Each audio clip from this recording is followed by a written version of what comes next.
Hi guys, welcome to my channel. ఈరోజు recipe వచ్చేసి Bambino sweet. ఎలా చేయాలో చూసేద్దాం రండి. ముందుగా డ్రై ఫ్రూట్స్ని వేయించుకొని పక్కన పెట్టుకోవాలి. తర్వాత బ్యాంబినోని వేయించుకోవాలి. బ్యాంబినో కలర్ మారే వరకు వేయించుకుంటూ ఉండాలి. వీడియోలో చూస్తున్నారుగా, బ్రౌనిష్ కలర్ వచ్చే వరకు వేయించుకోవాలి. మాడకుండా చూసుకోవాలి. మాడితే టేస్ట్ వేరైపోద్ది. చూసారుగా, కలర్ బ్రౌన్ కలర్ వచ్చింది. ఇప్పుడు అందులో కొన్ని వాటర్ పోసుకోవాలి.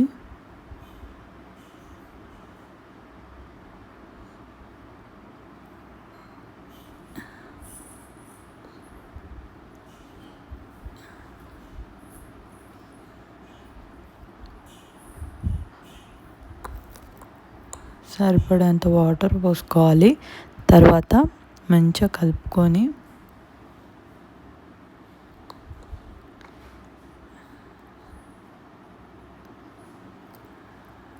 ఇప్పుడు ఇందులో చక్కెర వేసుకోవాలి. మేము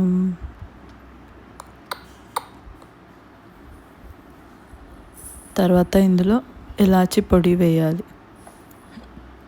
1 స్పూన్ ఇలాచి పొడి మొత్తం కలిసేలా కలుపుకొని పాలు, సరిపడంత పాలు పోసుకోవాలి ఇందులో. తర్వాత డ్రై ఫ్రూట్స్ వేసేసుకోవాలి. ఇప్పుడు కొంచెం మరిగే వరకు స్టవ్ మీద ఉంచుకొని స్టవ్ ఆర్పేయాలి. Thank you for watching.